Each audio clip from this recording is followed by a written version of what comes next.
अदालगुरि जिल्ला मासबादाव मडेल फरायसालि बेखेवदों।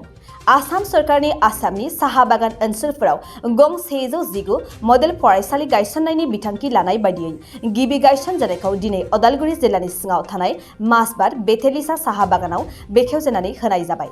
बे मडेल फरायसालिखौनो बेखेवनानै होफैदों आसामनि मन्त्रि उरखाव गोरा ब्रह्म बिथाङा। बे फरायसालिनि बेखेवनायनि गेजेरजों मन्त्रि उरखाव गोरा ब्रह्म बिथाङा बुंदों दि बे मडेल फरायसालिनि गेजेरजों साहा बागान ओनसोलनि लाइमोनफोरा सोलोंथाइ बिथिङाव जौगागोन आरो आसामजों लोगोसे गुबुन गुबुन रायजोआव गोजौ थाखोनि सोलोंथाइखौबो लाहैनो हागोन। लोगोसे बे मडेल फरायसालिनि गायसननायनि गेजेरजों मोनसेबो बिजोङा थैलांनाय नङा होननानैबो बुंबावदों बिथाङा। बे बेखेवनाय हाबाफारियावनो बाहागो लाफायो मासबाद बियाबनि एमएलए चरण बर', बिटिआरनि इएम डक्टर निरुद सरगियारि, फासनय सेरफां बियाबनि एमसिएलए दीपक मर, अदालगुरि जिल्लानि जिल्ला बेंगिरि आरो लेङाइ जिल्ला बेंगिरि बिथांमोन। অসমত মানে প্ৰায় 119খন মানে চাহ বাগিচাত মডেল স্কুল বনোৱাৰ এটা প্ৰস্তাৱ আছিলে আগৰ চৰকাৰৰ পৰা চলি অহা আৰু বৰ্তমান প্ৰায় মানে 96খন স্কুলৰ কাম কাজ সম্পূৰ্ণ হৈ গৈছে আৰু বাকীবিলাক আণ্ডাৰ কনষ্ট্ৰাকশ্যন। আৰু অসম চৰকাৰৰ লাষ্ট কেবিনেটত যিটো এটা সিদ্ধান্ত হৈ গ'ল স্কুলবিলাক ইনগৰেশ্যন কৰিব লাগে, কাৰণ মে' আৰু জুন মাহটো আমি বিকাশৰ 1 মাহ বুলি ধৰি লৈছোঁ। এইটো এটা যুগান্তকাৰী পদক্ষেপ অসম চৰকাৰৰ। আৰু বৰ্তমান মুখ্যমন্ত্ৰী ডক্টৰ হিমন্ত বিশ্ব শৰ্মা সেই সময়ত বিত্তমন্ত্ৰীও আছিলে আৰু তাৰ আগত তেওঁ শিক্ষাও চাইছিলে আৰু গোটেই পৰিকল্পনা তেওঁৰে মানে আজি পৰিকল্পনা বুলি আমি ক'ব লাগিব। আৰু মুখ্যমন্ত্ৰী হোৱাৰ পিছত এইটো বাস্তৱত তেওঁ ৰূপ দিলে। এই যুগান্তকাৰী পৰিকল্পনাৰ মাজেদি তেওঁ আকৌ কৈছে যে 100খন মানে এটা স্কুল আকৌ নতুনকৈ বনোৱা যাওক আৰু চাহ বাগানৰ বসবাস কৰা জাতি জনগোষ্ঠীৰ সামাজিক জীৱনত অৰ্থনৈতিক সামাজিক আৰু সকলো দিশত এটা পৰিৱৰ্তন আনিবৰ কাৰণে বহুত ধৰণৰ পদক্ষেপ লোৱা হৈছে। তো তাৰ দ্বাৰা দি অন্ততঃ আমি ভাবোঁ যে আগন্তুক কেইবাবছৰৰ ভিতৰত প্ৰতিটো চাহ বাগানত বসবাস কৰা পৰিয়ালত কোনো এটা পৰিয়াল নাথাকিব যি পৰিয়ালৰ পৰা স্কুলত ল'ৰা ছোৱালীক পঠোৱা নাই। তো আনএডুকেটেড ইলিটাৰেট ল'ৰা ছোৱালী চাহ বাগানৰ পৰা আকৌ জন্ম নহয়। চবেই মানে এডুকেটেড হৈ যাব, লিটাৰেট হৈ যাব, কোৱালিফাইড হৈ যাব আৰু দেশৰ বা বিদেশৰ বিভিন্ন ঠাইত গৈ পেলাই নিজকে প্ৰতিষ্ঠা কৰিব পৰা এটা ক্ষমতা তেওঁলোকে পাব।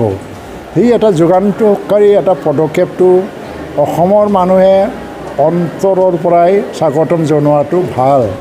আৰু এই বৈপ্লৱিক চিন্তাধাৰাটো মানে অলপ বৈপ্লৱিক ধৰণৰ চিন্তা থকা ব্যক্তিয়ে আনিব পাৰে। আজি এইকাৰণে মুখ্যমন্ত্ৰী ডাঙৰীয়াক সমগ্ৰ অসমৰ ৰাইজে আজি গ্ৰহণ কৰি লৈছে আৰু তেখেতৰ এই বলিষ্ঠ পদক্ষেপৰ কাৰণে পৰিৱৰ্তনটো সম্ভৱ হৈছে। सार बेराफारसेथिं बे फरायसालिजों बिजोङा थैनायनि मोनसे माखासेनियाव गोसोआ माने उसुबिदा फैदों, बिजोङा थैलांनो हागौ बे फरायसालियाव। কোনো बिजोङा थैलाङा जुदि गावनो गाव गाराबा। आङो बर' बिजोंजों सोमोन्दो लानानै खामानि मावबोनाय मानसि। आं दाबो गावबो बर' बिजों सालायो।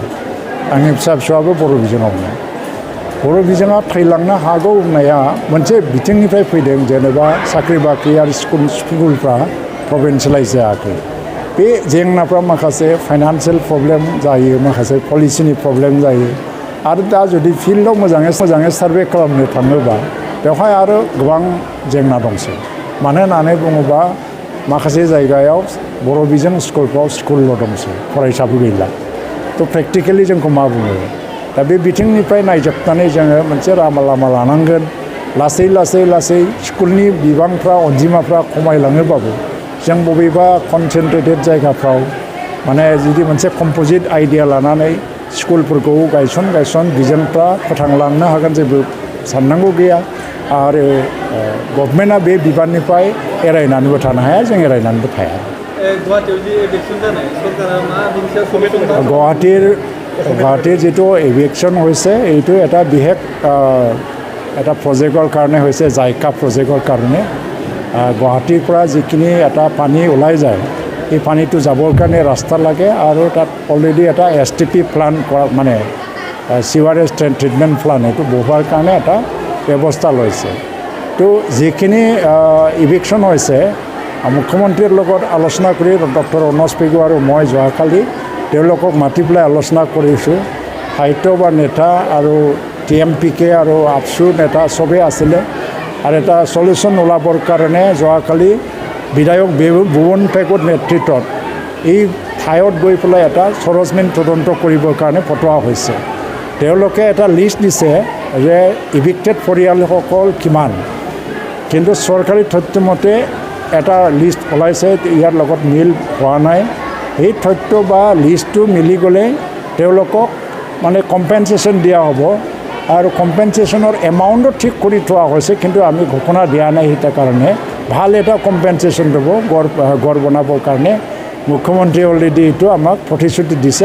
আমি দুজনক দায়িত্ব দিছোঁ, আমি গুৰুত্ব আকাৰে লৈছোঁ। তাৰপিছত যিবিলাক লেণ্ডলেছ হয়, ভূমিপুত্ৰ হয়, তথাপিও লেণ্ডলেছ হয়, চৰকাৰীভাৱে কোনো মাটি চাটি নাই তেওঁলোকৰ ৰাখত, বেছিভাগে নাই চৰকাৰীভাৱে, কাৰণ এইবিলাক গ্ৰীণ কৰিডৰত মানে ঘোষণা হোৱা এটা এৰিয়া।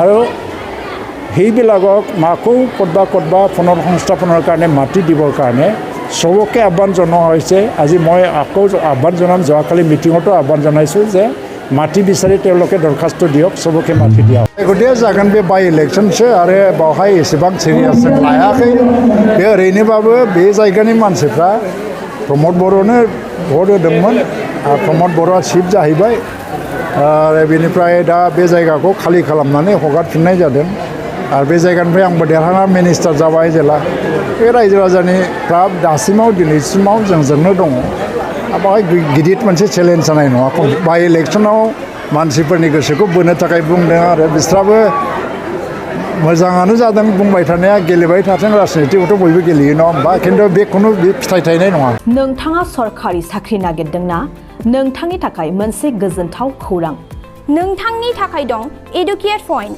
जेराव नोंथाङा सोलोंथाइ लानायनि गेजेरजों सरकारि साख्रिनि गुबुन गुबुन रोखोमनि गोब्राब आनजादफोरखौ उथ्रिसारनो हागोन आरो गावनि आथिङाव गसंथानो हागोन बे एडुकेट पइन्टआव नोंथांमोना एसएससि बैंक पिअ बैंक क्लार्क बैंक एसअ यूपीएससी एफएससि डिफेन्स रेलवे स्टेट इन्सुरेन्स एएअ एडिअ एसिस्टेन्टजों लोगोसे स्टेट लेभेल जब आरो माखासे सरकारि साख्रिनि आनजादाव गोनांथि जानाय आयदाफोराव सोलोंथाइ लानो हागोन मख'नो गोनांदि बे सोलोंसालियाव साख्रिनिल' नङा बेयाव MBA आरो सैनिक स्कुल बायदियाव एडमिशननि थाखाय एन्ट्रेन्स होनो थाखायबो सोलोंथाइ लानो हागोन बे सोलोंसालियाव गाहाम थाखो खथानि सुबिदा दं आरो सम मथे नोंथांनि सोलोंथाइखौ बे सोलोंसालियाव होनाय जागोन बेखौबो मिथिनांगोन दि बे एडुकेट पइन्टआव सोलोंथाइ लानानै बावैसो 2021-22 इं मायथाइनि एसएससि जिडिनि आनजादाव गासै 11 सा सोलोंसाफोरा उथ्रिसारनो हादों बारा नङा गासै 15,000 रांजोंनो नोंथाङा बे सोलोंसालियाव 6 दानसिम सोलोंथाइखौ लानो हागोन बे सोलोंसालिया क'क्राझार बरपेटा रड गलपारा आरो बङाइगावआवबो दं क'क्राझाराव सोलोंथाइ लानो गोसो गुदुं जानाय सुबुंफोरा 70020261133 9101 536360 70020261133 9101536360